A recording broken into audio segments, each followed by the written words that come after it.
la parte cortita de 11 al 18 y después un pequeño resumen que habla un poco de lo que hemos hablado y después vamos a entrar en algo muy importante que creo que es de vital importancia para todos aquellos que creen o no creen en Dios. Algo totalmente necesario que hay que conocer y que hoy, pues ojalá a través del Espíritu Santo, a través de la palabra, a través de este tiempo que Dios nos permite, verdad, en libertad, hablar, pues puedas entender el propósito de Dios para tu vida. Amén. Entonces, Hechos 3, 11 al 18. Y teniendo asidos a Pedro y a Juan, el cojo que había sido sanado, todo el pueblo, atónito, concurrió a ellos al pórtico que se llama de Salomón. Viendo esto, Pedro respondió al pueblo: varones israelitas, ¿por qué os maravilláis de esto? ¿Por qué ponéis los ojos en nosotros como si por nuestro poder o piedad hubiésemos hecho andar a éste? El Dios de Abraham, de Isaac y de Jacob, el Dios de nuestros padres, ha glorificado a su Hijo Jesús, a quien vosotros entregasteis y negasteis delante de Pilatos, cuando éste había resuelto ponerle en libertad. Mas vosotros negasteis al santo y al justo, y pedisteis que os diesen un homicida. Y matasteis al autor de la vida, a quien Dios ha resucitado de los muertos, de cual nosotros somos testigos. Y por la fe en su nombre, a este que vosotros veis y conocéis, le ha confirmado su nombre. Y la fe que es por él ha dado a este esta completa sanidad en presencia de todos vosotros. Mas ahora, hermanos, sé que por ignorancia lo habéis hecho, como también vuestros gobernantes. Pero Dios ha cumplido así lo que había antes anunciado por boca de todos sus profetas, que su Cristo había de padecer. Ok, hasta ahí. Hay más, un trocito más de sermón, pero viene para mañana con otro tema. Dice, igual que hizo el primer sermón Pedro, el Espíritu Santo proporcionó una dramática introducción para el segundo. La curación de un lisiado de nacimiento atrajo una gran multitud. El hombre permaneció con los apóstoles en el pórtico de Salomón en el templo. Como ilustración viva de que el poder de Dios reposaba sobre ellos. Viendo que la multitud se había reunido, Pedro comenzó su sermón. Antes de lanzarse al tema, Pedro hizo primero dos preguntas. Al hacerlo, aclaró cualquier confusión que la multitud pudiera haber tenido acerca de la fuente de la curación. Inicia esas preguntas dirigiéndose al gentío como varones israelitas, un título cortés que resalta la identidad de ellos, como el pueblo del pacto. La primera pregunta, ¿por qué os maravilláis de esto?, es un leve reproche. Como pueblo del pacto sabía que Dios era un Dios que obraba milagros y que estos habían desempeñado un papel importante en la historia judía. Más recientemente habían presenciado los milagros realizados por Jesús para demostrar que Él era el Mesías, el Hijo de Dios. Que Dios obraba otro milagro a través de los apóstoles no debía sorprenderles. Pedro les pregunta a continuación, ¿por qué ponéis los ojos en nosotros, como si por nuestro poder o piedad hubiésemos hecho andar a éste? Los judíos debieron haber sabido que dos pescadores galileos, no tenían el poder ni la piedad para llevar a cabo tal hazaña por cuenta propia. El dilema de la multitud era que, aunque reconocían que solo Dios tiene el poder para realizar milagros, ellos habían negado que Jesús fuera Dios, y también que los seguidores del Maestro tuvieran poder divino concedido por este Dios. Así que se quedaron sin explicación por lo que acababan de ver. Pedro aparta la atención de sí mismo y de Juan y la ubica en Jesucristo. Clarifica que fue el poder de Jesús el que efectuó la curación. Así que el apóstol toma como tema de su sermón el nombre sin igual de Jesucristo. Presenta 5 de los muchos nombres de nuestro Señor, todos ellos con implicaciones mesiánicas, igual que hizo en el primer sermón. Pedro presenta a Jesús como el Mesías, aprobado por Dios, pero rechazado por el pueblo. De ese modo, le resalta otra vez que estaban en la condición desastrosa de ser enemigos de Dios. Pedro describe a su maestro como Hijo, Jesús, santo y justo, autor de la vida y Cristo.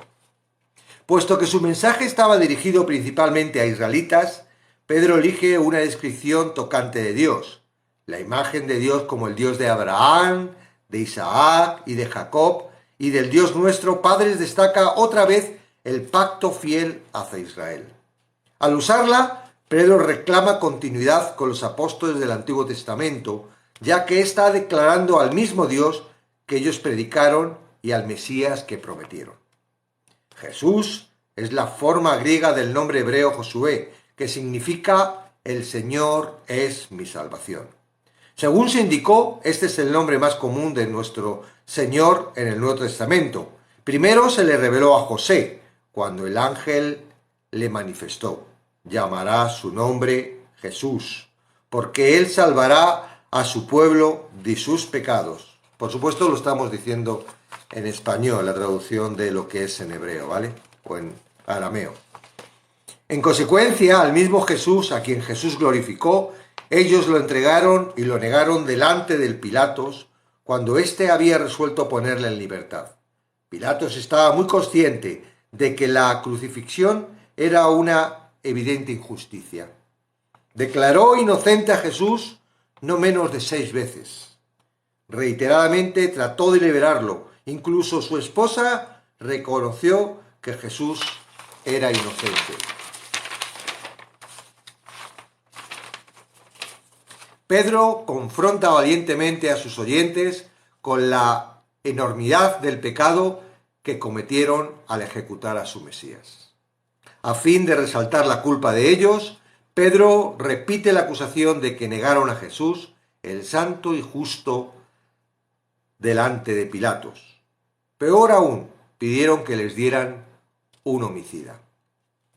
Agios, la palabra griega que viene a traducirse como santos, significa ser separado para Dios. Jesús no es santo por naturaleza, sino que está separado para Dios a fin de hacer su voluntad. Santo también es un título mesiánico. Dikaios, justo, conlleva la idea de ser inocente de cualquier delito. Pedro ha estado presentando una serie de paradojas. Aunque Jesús era siervo, Dios lo exaltó, él era el libertador de ellos, pero la nación lo entregó a Pilatos.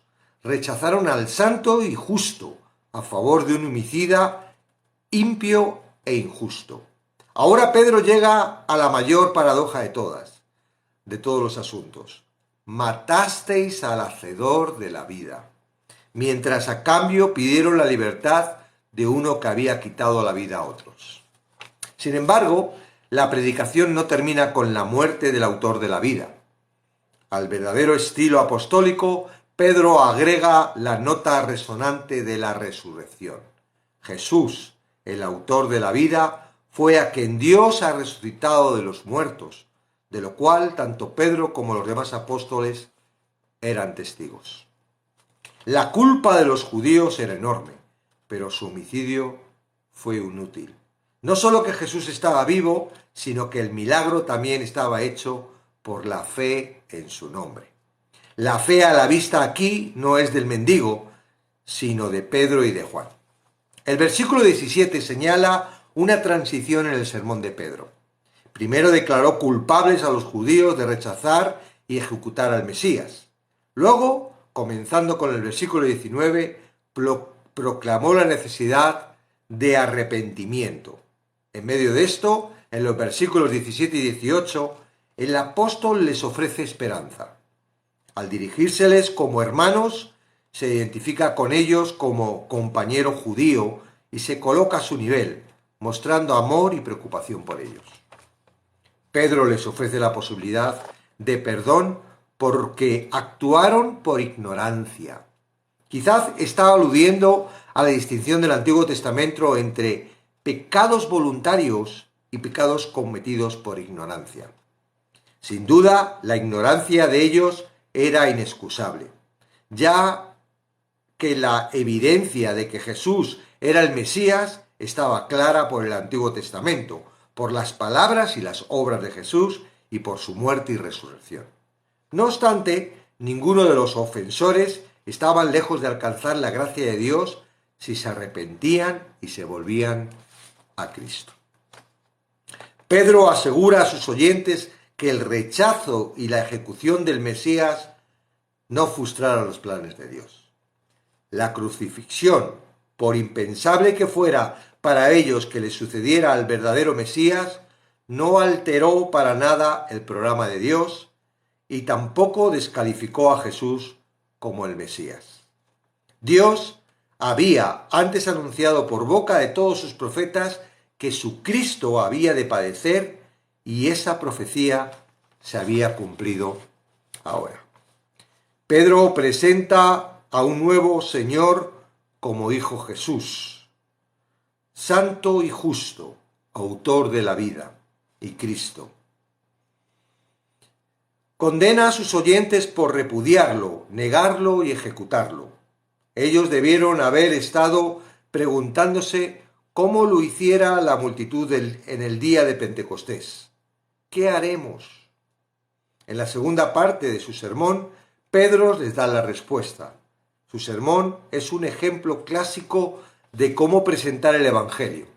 Antes de las buenas nuevas de salvación en Cristo, debe exponerse la mala noticia de que los hombres son pecadores. Amén. Entonces, no vamos a ver la segunda parte, vemos la primera, que es la que se refiere, perdón, que es...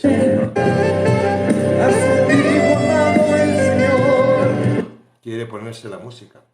Un segundo lo quito. Ok. Entonces, la primera parte a modo de taller, ¿no? Todos estamos llamados a predicar, a hablar del Evangelio, a dar las buenas nuevas, ¿no? Entonces, a modo de taller, viendo un poco la estructura de los sermones de Pedro, nos damos cuenta de que la primera parte es, tenemos que hacer que la persona a la que le estamos hablando tenga un convencimiento de pecado, tenga un convencimiento claro de que su vida no va en buen camino y que no puede por su propia cuenta hacer absolutamente nada y que si no es a través de algo que es las buenas nuevas, pues no van a poder sobrevivir, ¿no?, a lo que les viene cuando mueran. Hasta que, claro, normalmente uno piensa, ¿no?, que es buena idea traer dónde vas a ir después de la muerte y todo esto, pero es que eso no funciona si la persona no entiende que realmente su vida va encaminada hacia una destrucción. Entonces, en ese aspecto, los que estaban en el templo, que eran judíos, ¿verdad?, gente piadosa o gente por lo menos que estaban buscando a Dios, o bueno, habría, ¿verdad?, como en todos los sitios, algún hipócrita o alguno que estaba por ahí, seguro que habría hasta carteristas, no sé si llevaban carteras los judíos con la chilaba, pero donde hay multitudes siempre hay gente de todo clase, pero la mayoría de la gente que estaban allí eran gente claramente que estaban buscando a Dios. Y la llave que ellos tenían hasta entonces era la ley. Ellos tenían la ley para poder cumplir y ellos sabían claramente de que a través de la ley había huecos, ¿verdad? No eran capaces de poder ser justos completamente por la ley. Todos fallaban, claro, y involuntariamente ese pecado involuntario, ¿verdad?, tenía remisión. Podrían estar esperando al día de la expiación, ¿verdad? Es un día que expiraba todo el pecado de todo el año, de todos los pecados, o podían traer, ¿no?, alguna oveja, alguna cabra, sobre todo para los ricos, porque valían su dinero, esos animales, y había que matarlos. Y entonces, bueno, pues ellos estaban ahí buscando a Dios, pero su conciencia, según leímos en el libro de Hebreos, no era una conciencia clara de salvación. Necesitaban estar ahí, necesitaban buscar a Dios, ¿no? Y ahora encima les viene encima que ya han matado al Mesías, al tal esperado que están esperando, ¿verdad? Para que les libre de los enemigos y los lleve y reine con ellos. Y pues encima viene esto para nosotros. Claro, ahora vamos a hablar de nosotros. Nosotros muchos, bueno, la mayoría, no sé, seguramente habrá algún judío escuchando, pero, o israelita. Pero bueno, ya sabemos que no solo los judíos, ¿verdad? El pueblo de Israel también los gentiles han entrado en el Evangelio a través de Jesucristo. Y muchos de los que estáis aquí escuchando, como en aquel día, pues bueno, pues habéis decidido, ¿verdad?, estáis de paso, los que os habéis quedado un poco, porque estamos hablando de Jesucristo y eso os gusta y os interesa, porque realmente consideráis que sois parte de esto. Muy bien, fantástico. Ahora, ¿cuántos de los que estáis aquí presentes hay una conciencia, ¿verdad?, en la que, wow, yo soy pecador, bueno, sí, he aceptado a Jesucristo, sí, sí, Él me ha limpiado de pecado, pero, ay, estoy haciendo cosas que sé que no está bien y, bueno, me arrepiento, pero ¿y si no me llego a arrepentir de todas? ¿Y por qué sigo teniendo ese desvid? Y, ay, yo sé que mañana voy a empezar un día santo, pero luego terminan los días siempre muy mosqueado, diciendo otra vez otro día que estoy condenado, otro día que estoy, Señor, perdóname, mira todo lo que he hecho, menos mal que tu sangre me limpia, y andamos así constantemente. Entonces no hay mucha diferencia entre los que estaban escuchando a Pedro ese día a los que estáis escuchando ahora. No hay mucha diferencia. No hay mucha diferencia porque todos, entre comillas, ¿verdad?, estamos buscando esa salvación. Sí nos gusta estar con Dios, sí, pero el motivo principal por el que estamos con Dios es porque no queremos pasar la eternidad apartados de Él. Entonces, yo he preparado algunos versículos y en el tema lo decía, ¿no? Dice aquí, dice, ahora hermanos míos, sé que por vuestra ignorancia lo habéis hecho. Sé que por vuestra ignorancia, ¿verdad? El pecado de ignorancia no nos justifica, no es algo que decir, si lo hago inconscientemente o ignorantemente no es pecado. Sí, sí es un pecado, ¿verdad? Y yo he traído la definición de pecado, qué significa pecado, y luego tengo también una pregunta para la última parte, para participar un poco, ¿no? ¿Qué creéis que es pecado, ¿no? Pero pecado en griego, jamartano, bueno. Y buscando el significado en griego, ¿verdad?, en un diccionario griego, lo que puede decir esa palabra que yo lo digo como se pronuncia, pero no sé cómo se pronuncia bien. Pues significa todo esto: no atinar, fallar el golpe o el tiro, no dar con, no entrar, extraviarse de, no atinar con, faltarle a uno, fallarle a uno, engañarse con respecto a algo, equivocarse, confundirse sobre, quedar fuera, estar falto, desatinar, cometer o fallar. Vale. Hay un problema claro dentro de lo que es, y hablo en torno nuestro, ¿vale?, el cristianismo. Hay un problema claro de no entender qué es el pecado.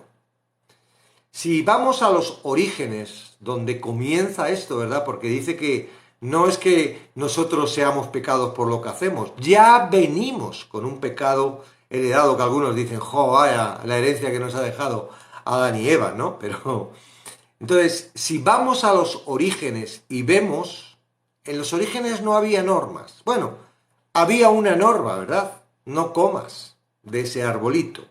Puedes comer de todos los árboles que hay, ¿verdad? Pero de ese arbolito, la sustancia de ese arbolito no la comas porque es venenoso. Y además es que es implacable. Si la comes, mueres. No hay más. Entonces, sí hay una norma. Yo digo, sí ves una norma, ¿verdad? Porque en realidad, wow, si no respetas esa norma vas a la muerte, claramente.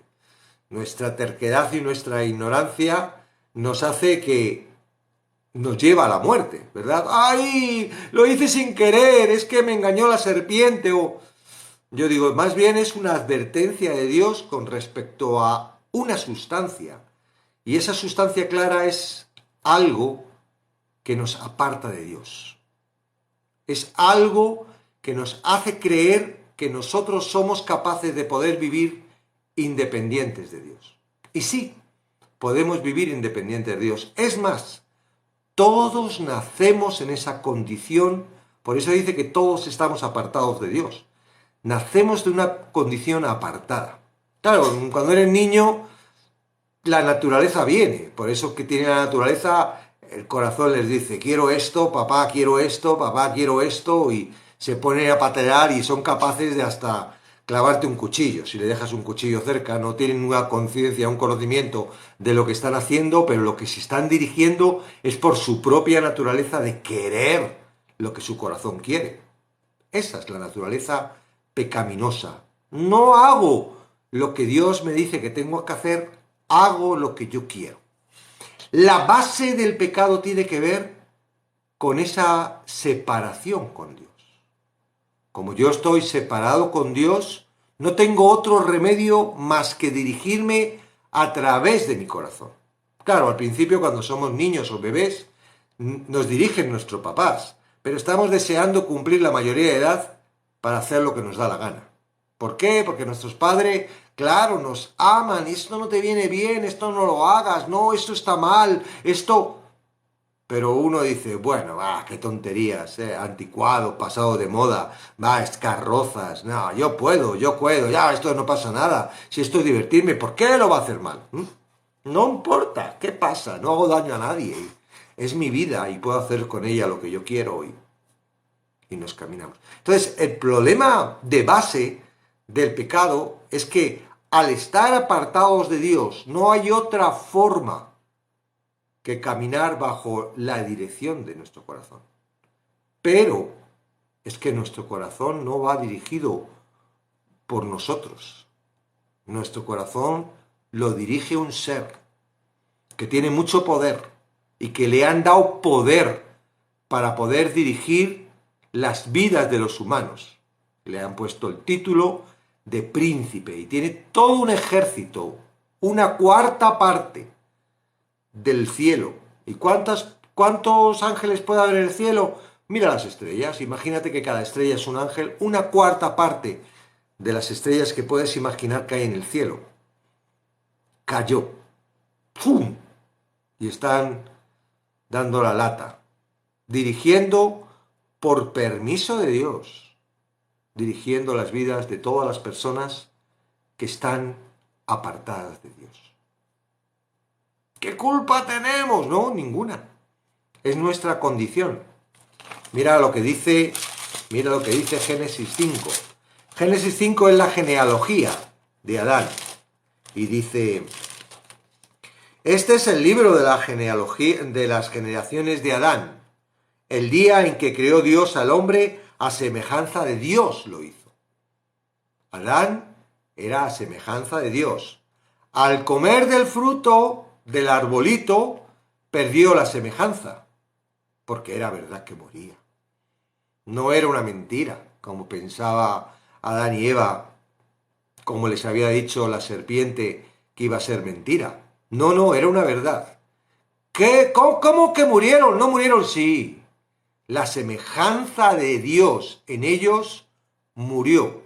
A partir de entonces ellos tenían que caminar bajo su propia sabiduría. Dice, varón y hembra los creó y los bendijo y llamó su nombre Adán el día en que fueron creados. Y vivió Adán 130 años y engendró un hijo a su imagen, a su semejanza, conforme a su imagen. Ya no tiene la imagen de Dios. El hijo que engendra Adán y Eva, que se está refiriendo a Set, no se está refiriendo ni a Caín ni a Abel, ¿verdad? Sino que se está diciendo a Set, ya no tiene la semejanza de Dios. Y de ahí todas las generaciones hasta llegar a ti y a mí, no tenemos esa. Ahora, en Romanos es muy curioso porque ahí nos muestra claramente el hecho, cómo está el hombre en esas circunstancias. Si vamos a Romanos 1, y dice que no es cierto de que por la herencia, ¿verdad?, nosotros estemos apartados de Dios, es que como estamos apartados de Dios por Caín y Abel, tal. No, es por nuestra propia naturaleza, es decir, no es por lo que pasó con Adán y Eva, es que la naturaleza de Adán y Eva les hizo llevar eso, es la misma naturaleza, es la naturaleza. Tú y yo somos Adán, somos Eva. No le eches la culpa a ellos. Esa es nuestra naturaleza. Y estamos muy a gusto dirigiendo nuestras vidas. Y a veces hasta pensamos que lo estamos haciendo muy bien. Ahora, en Romanos 1 dice, porque la ira de Dios se revela desde el cielo contra toda impiedad e injusticia de los hombres que detienen con injusticia la verdad. Como uno está apartado de Dios, no tenemos la sabiduría de Dios, solo tenemos la sabiduría humana. Esta sabiduría humana es totalmente pocha. Y entonces es injusta y retiene la verdad, ¿verdad? Porque lo de Dios, porque lo que de Dios se conoce le es manifiesto. Él te está diciendo, digo, esto, mira, cuando tienes un poco de conciencia te das cuenta de que existe un Dios.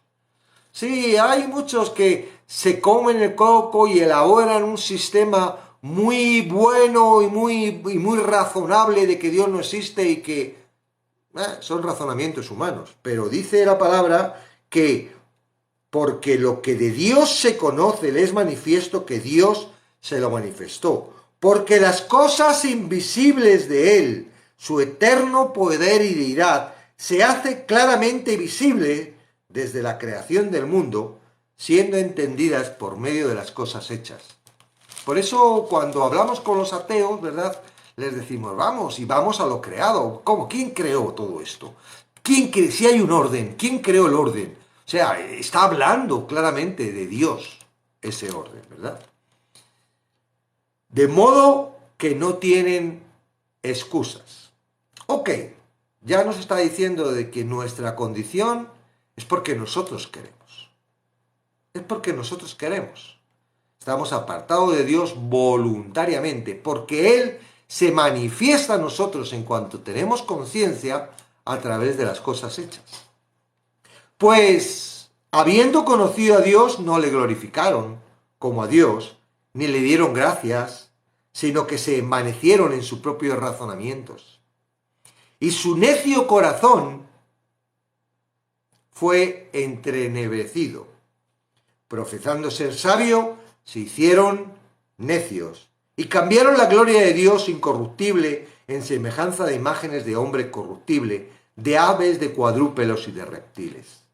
Por lo cual también Dios los entregó a la inmundicia en la concupiscencia de sus corazones, de modo que deshonraron entre sí sus propios cuerpos, ya que cambiaron la verdad de Dios por la mentira, honrando y dando culto a las criaturas antes que al Creador, el cual es bendito por los siglos. Amén. Por esto Dios los entregó a pasiones vergonzosas, pues aún sus mujeres cambiaron el uso natural por el que es contra naturaleza. Y de igual modo, también los hombres, dejando el uso natural de la mujer, se encendieron en sus lascivias unos con otros, cometiendo hechos vergonzosos, hombres con hombres, y recibiendo en sí mismo la retribución debida de su extravío. Y como ellos no aprobaron tener en cuenta a Dios, Dios los entregó a una mente reprobada, para hacer cosas que no convienen, estando atestados de toda injusticia, fornicación, perversidad, avaricia, maldad, llenos de envidia, homicidios, contiendas, engaños y maldiciones, murmuradores, detractores, aborrecedores de Dios, injuriosos, soberbios, altivos, inventores de males, desobedientes a los padres, necios, desleales, sin afecto natural, implacables, sin misericordia, quienes, habiendo entendido el juicio de Dios, que lo que practican tales cosas son dignos de muerte, no solo las hacen, sino que también se complacen con el que las practica. Bien, el hombre no es tonto, ¿verdad? Y en un momento, en busca de Dios, encuentra la ley. El hombre lo primero que hace, claro, dentro de un razonamiento humano, la justicia humana es, si yo hago algo malo, tengo que pagarlo. Si yo quiero restaurar algo, tengo que hacer algo bueno. Entonces, la justicia del hombre, la justicia humana, el razonamiento humano es decir, tengo que hacer algo para justificarme. Adán y Eva hicieron un vestido de hojas de parra. ¿Por qué? Porque estaban desnudos. Se habían dado cuenta de su naturaleza débil y como sabían que habían desobedecido, ya estaban muertos, estaban separados de Dios, sentían una vergüenza terrible y quisieron justificarse delante de Dios. Pero es que nada de lo que tú hagas puede justificar.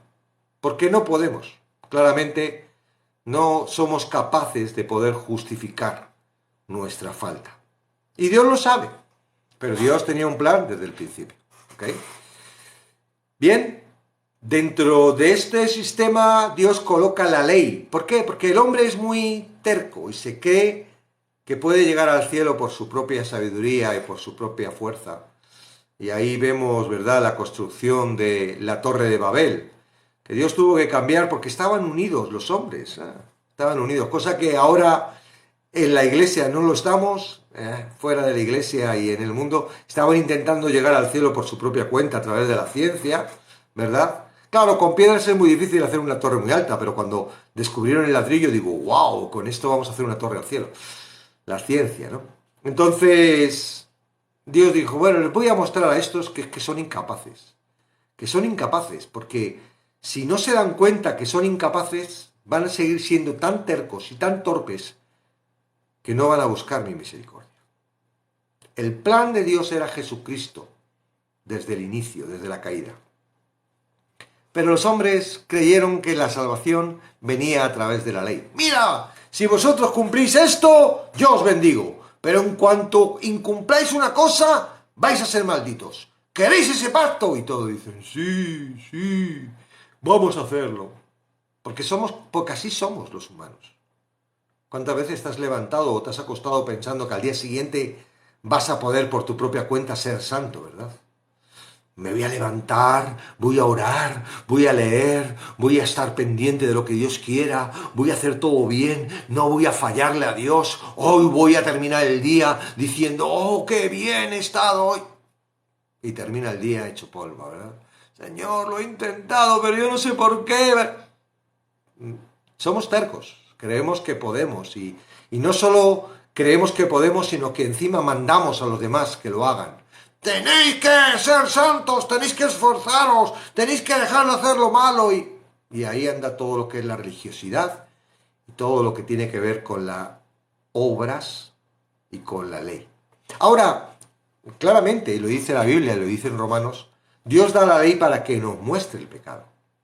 Dios da la ley para que nosotros veamos nuestra naturaleza, que por mucho que nosotros tengamos las normas claritas, es que antes era mi razonamiento, pero es que ahora tienen las normas claritas, mira, hace esto así y entonces ya vas a ir, y aun teniendo las normas claritas no soy capaz. ¿Por qué? Porque quien manda es mi corazón y por detrás de mi corazón, el dueño de mi corazón. Porque somos esclavos del pecado, aunque amemos a Dios. Aunque queramos acercarnos a Dios, aunque queramos, somos esclavos del pecado por nuestra condición, por nuestro propio pecado y porque no podemos limpiarlo por nuestra propia cuenta. Entonces Dios dice, Mira, yo sé que queréis, algunos, otros no. En este mundo siempre hay gente que quiere, que son buenas, ¿verdad? Que quieren acercarse a Dios, que intentan acercarse a Dios y no pueden. Y hay otros que no, que pasan de todo. Ya, a mí me da lo mismo, yo voy con mi corazón y voy a mi rollo y que haga lo que quiera. Y son los conocemos, ¿verdad? Hay gente así. Ahora, para la gente que quiere, que se esfuerza, ¿verdad? En la ley y no puede, ay, para no frustrarle, para no decirle, ya no voy a poder hacer nada, no me puedo acercar a Dios porque he fallado, la ley dice que si fallo, ya me voy a maldición, no puedo hacer nada, he fallado. Para que no pierda la esperanza y se centre en que hay una salvación que viene más adelante, Dios coloca el tabernáculo y todos sus elementos. Y vamos a leer la parte donde habla, que nos ha hablado Pedro, ¿verdad?, del pecado involuntario y qué pasaba con el pecado voluntario. ¿Vale? Eso está en Números 15, del 22 al 31. Ahí Dios dice lo que podemos hacer con el pecado. Bueno, chicos, os he dado la ley, sé que estáis esforzándoos, pero bueno, para los que os esforzáis, lo que realmente queréis alcanzar a Dios, si falláis, hay una solución, ¿no? Y entonces el pueblo dice, hay esperanza. Todo era apuntando a lo que iba a venir, que era Cristo, ¿vale? Entonces, leemos Números 15 del 22 al 31. Dice, y cuando erréis, no hiciereis todos estos mandamientos que Jehová ha dicho a Moisés, todas las cosas que Jehová os ha mandado por medio de Moisés, desde el día que Jehová lo mandó y en adelante por vuestras edades, si el pecado fue hecho por hierro, con ignorancia, atención a esa palabra, subrayarlo por favor, de la congregación, toda la congregación ofrecerá un novillo por holocausto en olor grato a Jehová, con su ofrenda y su libación, y conforme a la ley, y un macho cabrío en expiación. Y el sacerdote hará expiación por toda la congregación de los hijos de Israel, y les serán perdonados, porque hierro es, y ellos traerán sus ofrendas, ofrenda encendida a Jehová, y sus expiaciones delante de Jehová por sus hierros. Y serán perdonados a toda la congregación de los hijos de Israel y al extranjero que mora entre ellos, por cuanto es hierro que de todo el pueblo. Si una persona pecare por hierro, ofrecerá una cabra de un año para expiación. Y el sacerdote hará expiación por la persona que haya pecado por hierro, cuando pecare por hierro delante de Jehová, la reconciliará y le será perdonado. El nacido entre los hijos de Israel y el extranjero, esto va para nosotros, que habitare entre ellos, una misma ley tendrán para que el que hiciera algo por hierro.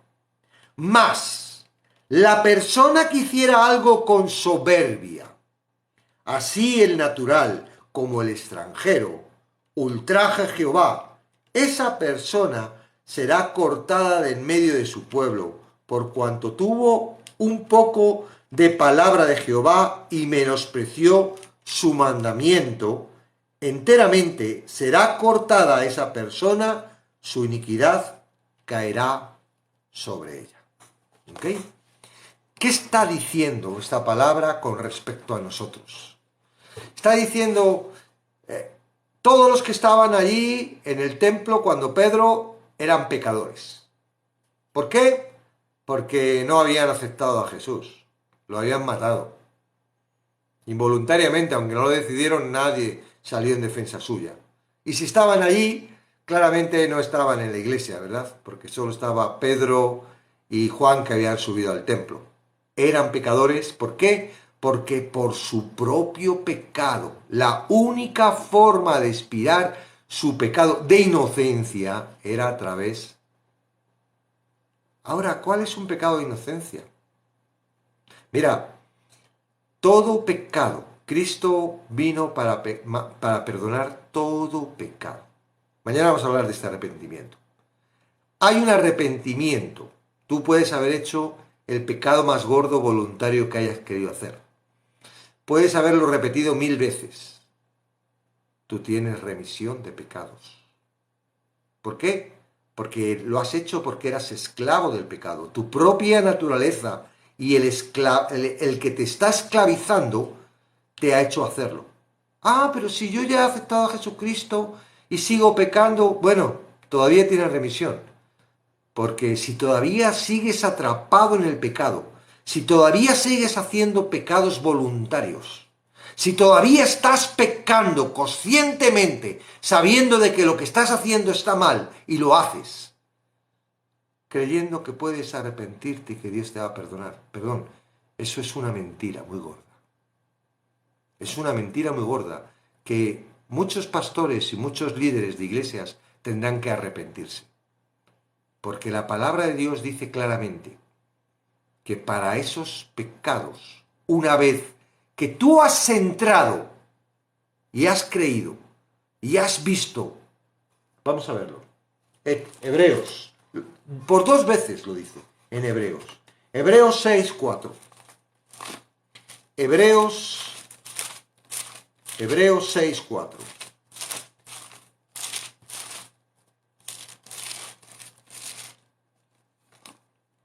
Dice, porque es imposible que los que una vez fueron iluminados y gustaron del don celestial y fueron hechos partícipes del Espíritu Santo, y asimismo gustaron de la buena palabra de Dios y de los poderes del siglo venidero, y recayeron, sean otra vez renovados para arrepentimiento, crucificando de nuevo para sí mismo al Hijo de Dios y exponiéndolo a vituperio. Hechos 10:16. Hebreos 10:16. Este es el pacto que haré con ellos después de aquellos días, dice el Señor. Pondré mis leyes en sus corazones y en su mente las escribiré, y añade, y nunca más me acordaré de sus pecados y transgresiones. Pues donde hay remisión de estos, no hay más ofrendas del pecado. Así que, hermanos, teniendo libertad para entrar en el lugar santísimo por la sangre de Jesucristo, por el camino nuevo y vivo que Él nos abrió a través del velo, esto es de su carne, y teniendo un gran sacerdote sobre la casa de Dios, acerquémonos con corazones sinceros, en plena certidumbre de fe, purificados los corazones de mala conciencia y lavados los cuerpos con agua pura. Mantengámonos firmes sin fluctuar la profesión de nuestra esperanza, porque fiel es el que prometió. Y considerémonos los unos a los otros para estimularlos en amor y a las buenas obras, no dejando de congregarnos como alguno tiene por costumbre, sino exhortándonos, y tanto más cuando veis que aquel día se acerca. Porque si pecáramos voluntariamente después de haber recibido el conocimiento de la verdad, ya no queda más sacrificio por los pecados, sino una horrenda expectación de juicio y de hervor de juicio que ha de devorar a los adversarios. ¿Cómo puedes tú saber si realmente has nacido de nuevo? Porque es que lo de nacer de nuevo ha sido una cosa teórica, ¿verdad? Porque no quieres pecar. Porque el pecado ya no te llama la atención. Porque ya no tienes que hacer lo que no quieres hacer. Porque ya estás libre del pecado. Si tú todavía, porque a lo mejor dices, ¡ay! Como estos que estaban ahí, ¿qué hago? Estoy condenado, porque ayer mismo pegué un pedazo pecado que yo sabía que era pecado, pero claro, como luego me puedo arrepentir, ¿qué hago si no tengo remisión? Pues a lo mejor te pasa lo que me pasó a mí, que llevaba 22 años así, sin que nadie me hubiera hablado de esto, creyendo que cada vez que hiciera algo malo me podía arrepentir y que Dios me limpiaba. Señores, eso es una mentira muy gorda. Eso es una mentira muy gorda y lo estamos viendo en la palabra. El arrepentimiento es para pasar de esa situación en la que mi condición natural de apartado de Dios me lleva a una posición con Dios. En la posición apartada de Dios donde mi corazón dirige, yo ahí sigo pecando aunque crea en Jesucristo. Yo sigo haciendo y dirigiendo mi corazón de una forma, y por eso la gente dice, wow, pues si era un hombre cristiano, si era pastor, y ahora resulta que ha adulterado, se ha marchado con una de la iglesia, y ha dejado el pastorado, y ahora está en el mundo. Digo, ¿cómo es posible? Porque esa persona, señores, estaba ejerciendo de pastor, estaba predicando, estaba hablando, estaba enseñando, sin haber nacido de nuevo. Había entendido que Jesús había muerto por sus pecados, había dicho la oración, ¡ay!, había arrepentido de lo que había hecho, pero no había creído que Dios le iba a cambiar y a restaurar, y que ahora su nueva posición ya no era que tenía que ser dirigido por su corazón, que el corazón como que se para y le dice, le voy a engañar un poquito, le voy a hacer que esta persona piense que es un poco santo, hasta que en una debilidad, ¡paca!, le viene y le hace una buena faena, que le aparta totalmente y le lleva. Señores, yo estaba en esa condición. Yo pude haberme suicidado de las cosas que hice mal y del arrepentimiento y el remordimiento que tenía en mí. Y no me suicidé porque sabía que si me suicidaba, fijo que me iba al infierno. Y por la misericordia de Dios, que tenía pensado que tenía algo mejor para mí. Y era mostrarme el verdadero evangelio. ¿Cuál es el verdadero evangelio? El verdadero evangelio empieza cuando tú reconoces, te das cuenta que tú estás dirigiendo tu vida a través de tu corazón, lo que tú quieres. Y a veces tu corazón te dice, lo que yo quiero es servir a Dios. Y a lo mejor te está engañando. Lo que yo quiero es ser apóstol, lo que yo quiero ser es pastor, lo que yo quiero ser evangelista. Y sigues en tu corazón. Y estás haciendo mucho daño, porque tú estás enseñando a la gente a que dirija su vida a través de las fuerzas y de su corazón. Por eso hay tanta gente que están constantemente diciendo, es que tienes que ser obediente. Señores, no podemos ser obedientes en este lado, porque nos gobierna nuestro corazón, y quien está por detrás del corazón es Satanás, que nos engaña. Entonces, es que tú tienes que dejar ya de luchar, porque no se trata de lo que tú razones, no se trata de lo que tú pienses, no se trata de lo que tú creas que puedes hacer, no se trata de lo que tú hayas aprendido, de los estudios que tenga. Se trata de Dios. Y el primer paso que hay que dar, el primer paso que hay que dar para poder acercarse a Dios, es entender tu naturaleza. Es entender que no vales nada, que sin Dios no vales nada, eres polvo, que aun con Dios sigues sin valer nada, eres polvo, que lo que vale es Él. Porque si tú crees que vales, que tienes la capacidad de que eres muy listo, eres muy bueno, eres muy sabio, eres muy obediente, eres muy estudioso, lo vas a querer hacer con tus propias fuerzas, y al final tu corazón te va a llevar a la vanagloria, a una gloria vana y a un desprestigio de Jesús. Porque si tú lo puedes hacer, ¿para qué Cristo? ¿Para qué Dios tuvo que hacerse hombre y morir en la cruz? Si tú lo puedes hacer, si tú puedes ser obediente, si tú puedes... Señores, no estoy hablando, luego para que no vengan a juzgarme, no estoy hablando de que no haya que ser obediente. Uno es obediente porque Dios, Cristo, te capacita. Pero no es de una forma ahí etérea que yo, mi corazón me va a hacer y estoy esperando la llenura del Espíritu Santo para que me capacite. No, no, es algo real. Es algo real, es algo real. No eres tú, es Dios. No lo intentes tú, porque si lo intentas tú, Él no va a hacer nada. Él, Dios, está de brazos cruzados, Mientras que tú lo estás intentando, mientras que tú te estás esforzando, mientras que tú estás queriendo agradar a Dios, Él está con los brazos cruzados esperando a que te des cuenta de quién eres y vengas al arrepentimiento. Pero no es un arrepentimiento constante, es solo una vez. El arrepentimiento que te lleva a una posición donde Jesucristo te lava, donde Jesucristo te justifica, donde Jesucristo te capacita, te santifica y viene a morar en ti. Pero para eso tú tienes primero que entender, hoy tienes que entender tu naturaleza.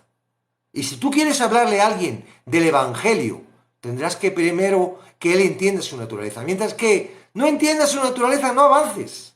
Mientras que él no vea que su corazón está totalmente dirigido por Satanás, que aunque él quiera hacer lo bueno, Satanás le está llevando a eso bueno para luego enorgullecerse y creerse y pisarle la cabeza al más débil.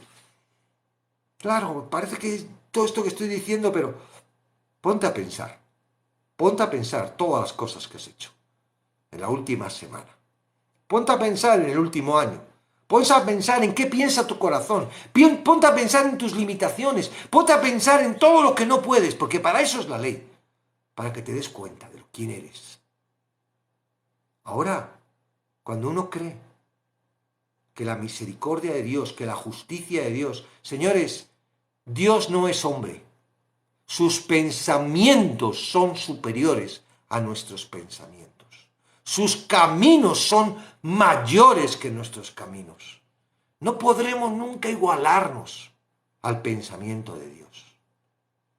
No intentes traer una lógica clara a Dios, porque Dios es sobre todo. Lo que tienes que hacer es creerle y creer su palabra y entender, hoy yo quiero dejar de guiar mi vida por mi corazón y mis pensamientos, que desde el nacimiento, aunque me haya hecho la oración, aunque haya estado en la iglesia, aunque haya estado predicando, aunque haya estado discipulando personas, he estado haciendo lo que me ha dado la gana y he estado intentando por mis fuerzas cumplir lo que Cristo ha cumplido por mí.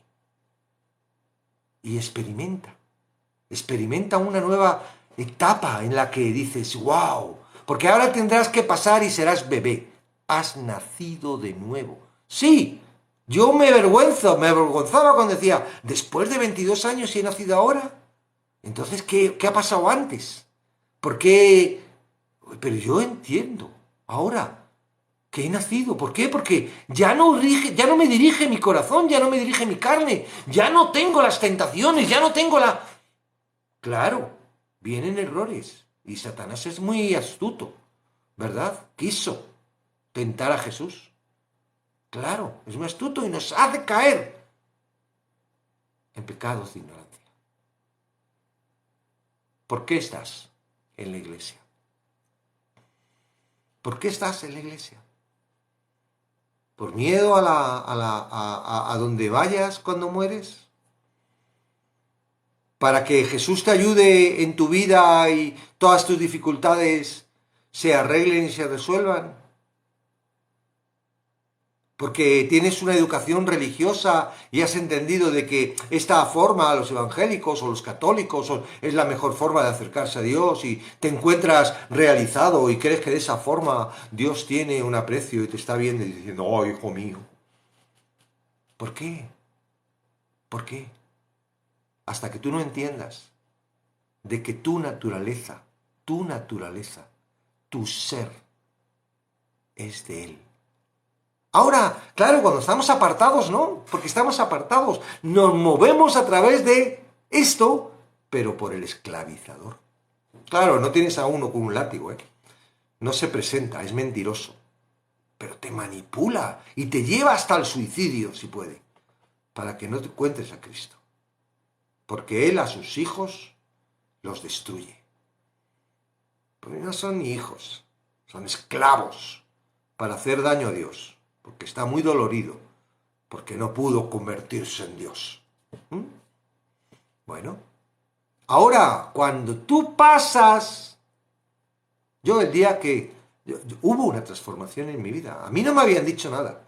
A mí me han dicho, ¡ay! Mira, Dios está llevando a la puerta. ¡Ay, sí! Yo lo necesito. Sí, si existes, ¿verdad? Yo le he contado cómo lo he hecho. Si existes, te necesito. Ah, sí, bueno. Vamos, ese es el primer paso. A ver si ahí, el primer paso, te acercas a la palabra y te vas dando cuenta de que no se trata de que yo esté a tu servicio, sino que yo te he creado para que seas mi siervo. Y hay un plan definido en este mundo, que es definido, que son unos años, que luego vamos a estar juntitos en la eternidad y ahí te mostraré otro plan, que no te lo voy a decir ahora todavía, pero no te preocupes que no me avergüenzo del plan que tengo para cuando estés en la eternidad. Todo eso lo dice la Biblia. ¡Ay, te necesito porque no puedo llevar mi vida! Digo, bueno, está bien que te des cuenta de no poder dejar mi vida, pero te falta unos cuantos años todavía para entender quién soy. 22 años. Pastor, líder de jóvenes, de niños, creando campamentos y milongas de estas que muchos ahora estáis por ignorancia. Pero que hay tiempo de poder ver, es decir, esto no es un juego, esto no es una tontería, esto es algo muy serio. Solo hay un evangelio y hay un hombre ahí que está hablando y me está diciendo y me está poniendo versículos que no entiendo muy bien y que están ahí, que ojalá no estuvieran porque me estorban. Pero Dios te está hablando. Sí, Dios te está hablando.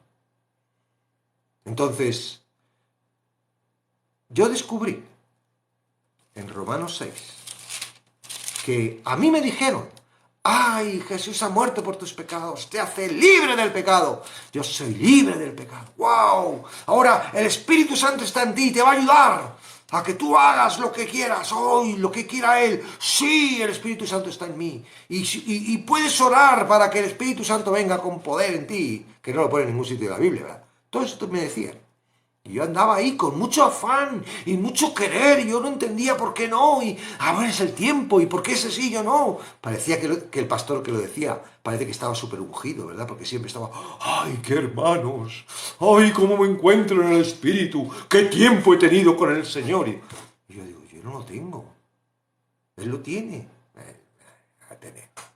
Un teatro. Romanos 6.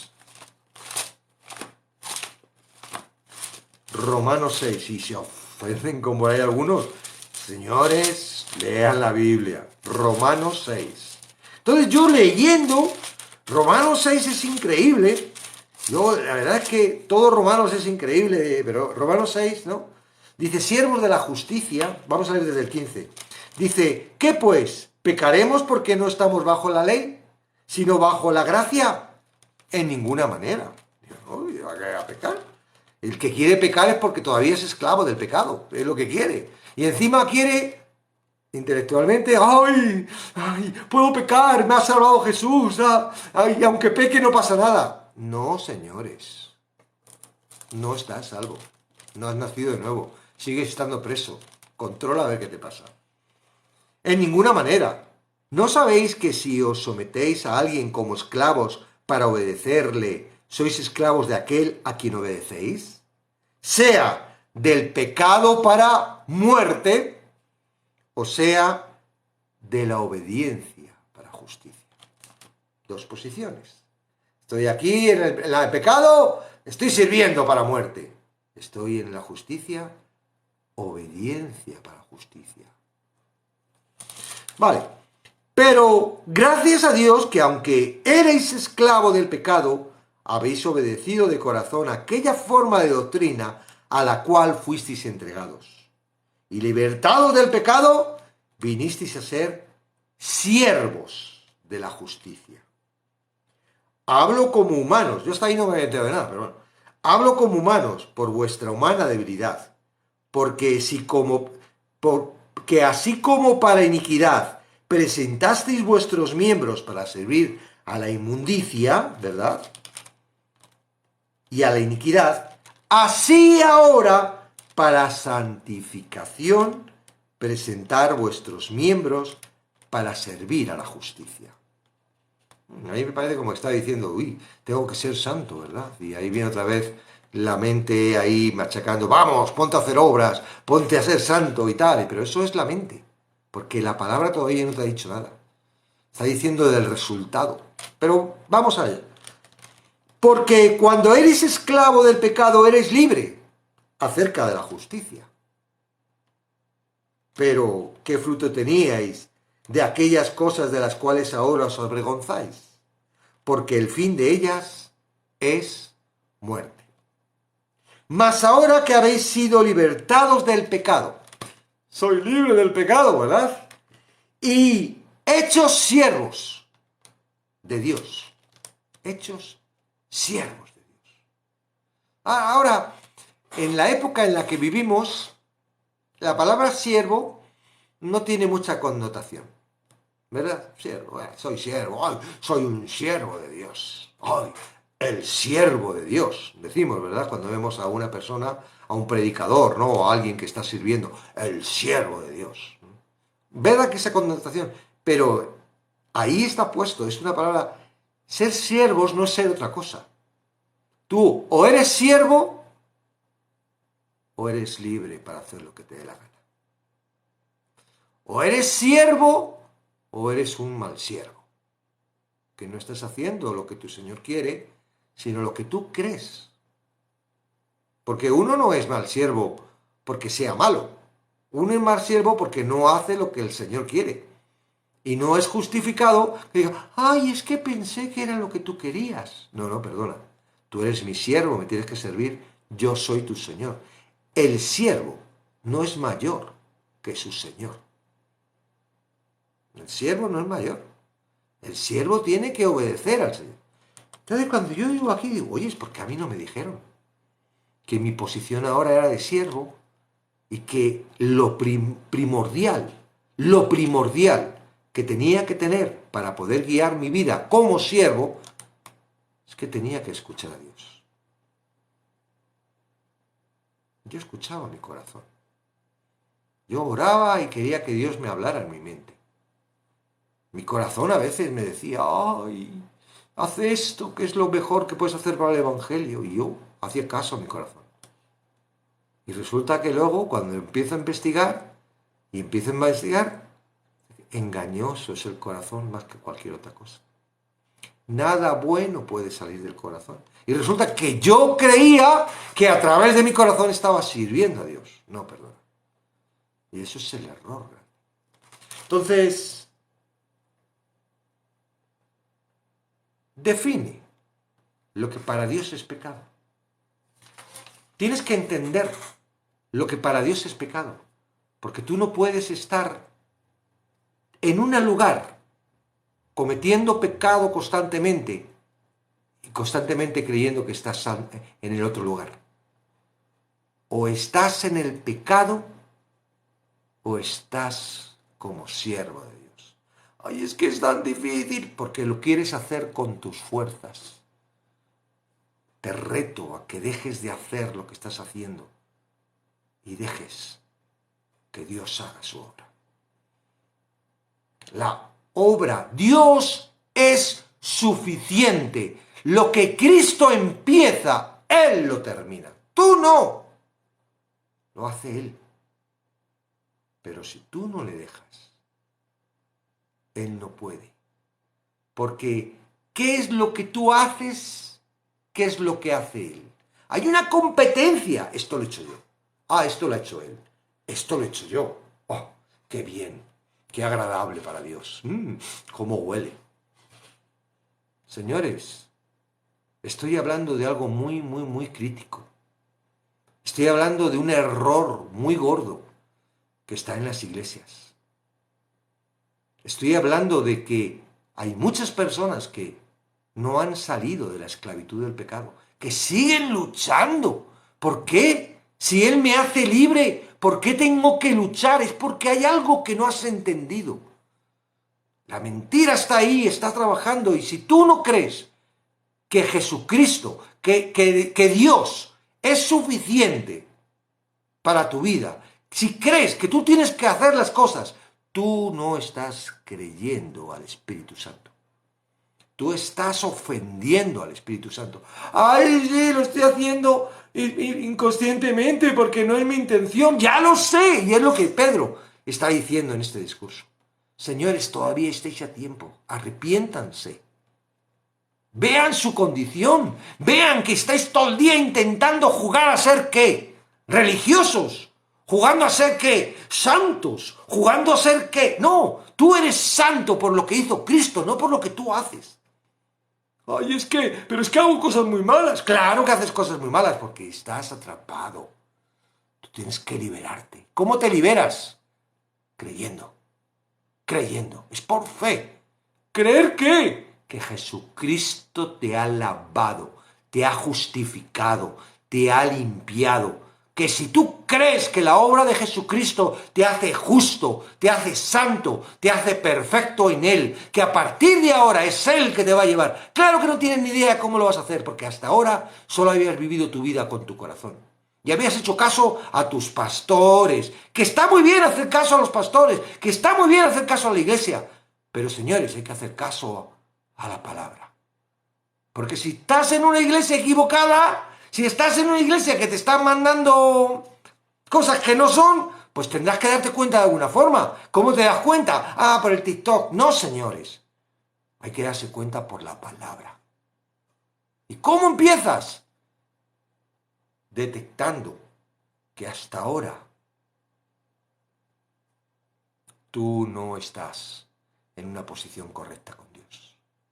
Tú quieres creer en Dios, tú quieres que Dios sea propicio para ti, tú quieres que cuando te mueras irte con Él, tú quieres que Él haga sus milagros, tú quieres que cuando tengas una necesidad le pides y tal, tú quieres cuando ores por alguien que Dios obre y qué bien, oye, mira, fíjate cómo Dios me ha utilizado. Tú quieres eso, pero en realidad no te das cuenta que tú estás dirigiendo tu vida a través de tu corazón. Y Pablo lo dijo muy clarito. Lo que es de la carne es contra el espíritu. Si tú estás dirigiendo tu vida creyente a través del corazón, te está engañando.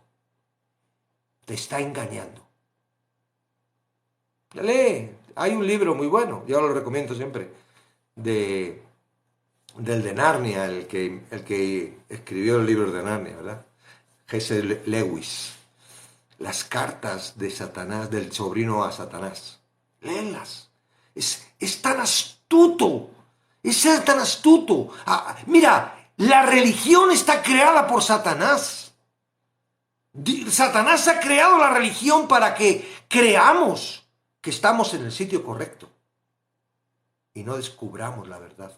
Porque solo la verdad te hace libre. Ahora, la mentira, ¿qué te hace? ¿Qué te hace la mentira? Las cartas del sobrino del diablo a su sobrino. C.S. Lewis.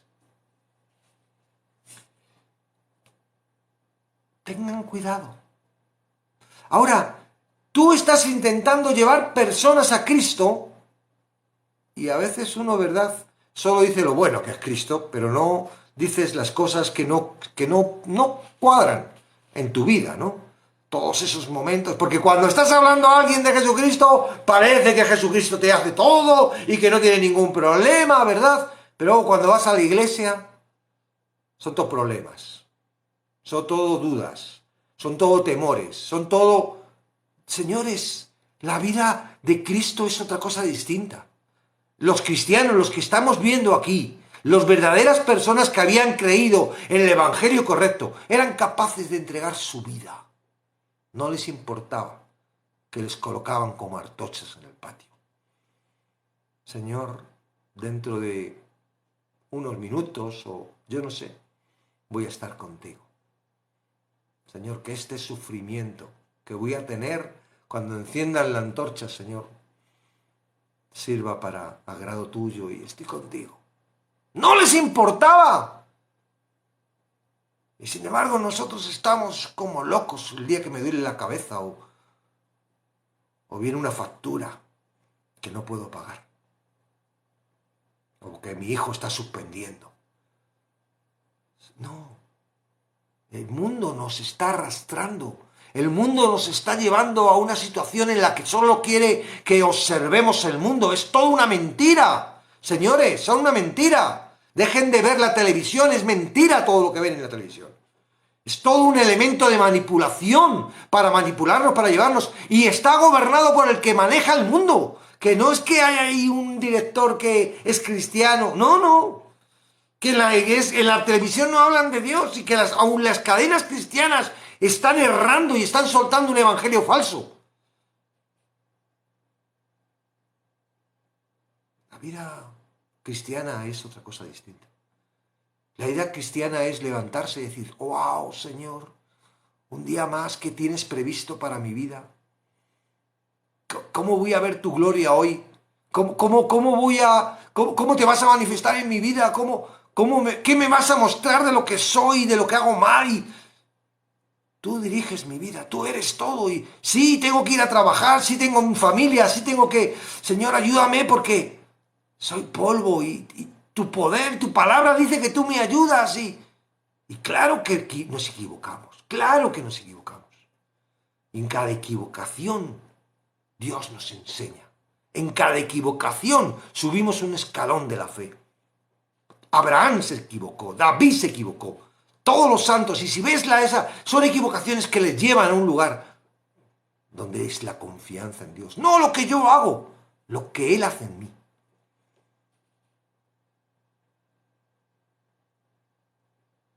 Entonces, punto número 1. Habéis matado al hacedor de la vida. ¿Te consideras culpable? ¿Consideras que te das cuenta de todo el tiempo que has estado en tu vida viviendo tu vida apartado de Él, sin importarte para nada los planes que tuviera para ti? ¿Te das cuenta la cantidad de decisiones que has tomado por tu propia cuenta sin tener en cuenta a Dios para nada? ¿Te das cuenta de todos los errores y las consecuencias de esos errores y el dolor que ha producido, no solo a ti, sino a los que te rodean? Esa es tu naturaleza. Y eso es lo primero que uno tiene que ver. Como el hijo pródigo, lo intentó de todas formas. Cuando ya no le tenía dinero, digo, bueno, me pongo a trabajar. Y se encontró que ni los cerdos podía comer, ni la comida de los cerdos podía comer. Ahí él utilizó esto. Y dijo, ay, qué bien estoy con mi padre. Qué tonto he sido. He querido vivir mi vida dirigido por mí, con lo bien que viven los jornaleros. Los jornaleros son personas dirigidas por el Padre. Porque los hijos somos así. Por eso yo cuando digo, sí soy hijo de Dios, ¿verdad? Porque Él me ha adoptado. Pero a mi corazón, yo no le digo a mi corazón que es hijo. Yo a mi corazón le digo, tú eres siervo, macho. Tú tienes que ser siervo, sométete. Tú eres un jornalero. ¿Quieres vivir? Pues eres un jornalero. Porque rápidamente él se salta y quiere ser hijo y tener todas las... ¿Verdad? ¡Ay, soy hijo! Veo a todos los que no son hijos tuyos con más dinero, con coches mejores que el mío. Y yo que soy tu hijo, mira qué coche tengo. Y creemos que por ser hijos tenemos más derechos. Y lo que tenemos son más obligaciones. Pero no por hacer, sino por lo que somos. Somos parte de Dios. Dios dice que mueras cada día. ¿Qué está diciendo? No vayas a tu interés, no te dejes llevar por tu corazón. Muere a tus intereses, muere. Vamos, tienes que vivir conmigo, resucita cada día conmigo. Que sea yo, agárrate de mi mano. Y su mano es la palabra. No la entiendo. Bueno, pues para eso los talleres, ¿verdad? A veces son un poco complicados, son horas que me gusta hacer otras cosas y pero necesitamos los talleres, necesitamos el discipulado, necesitamos la iglesia, necesitamos que nos guíen. ¿Para qué? Para conocer la voluntad de Dios. Porque así lo estipuló Dios. No estipuló Dios y tú. No, lo estipuló Dios, Jesús y la Iglesia. Eso es otro día. La conciencia de Iglesia lo vamos a hablar otro día. Hoy quiero solo parar con eso. Señores, realmente conocen su naturaleza. Conocen cómo han vivido desde que tienen conciencia de lo que pueden recordar de niños.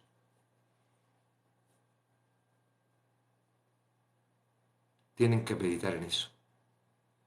Porque han vivido totalmente apartados de Dios. Y aún cuando han decidido venir a Dios, muchos de nosotros, yo personalmente así era, quería seguir viviendo esa vida dirigida por mi corazón.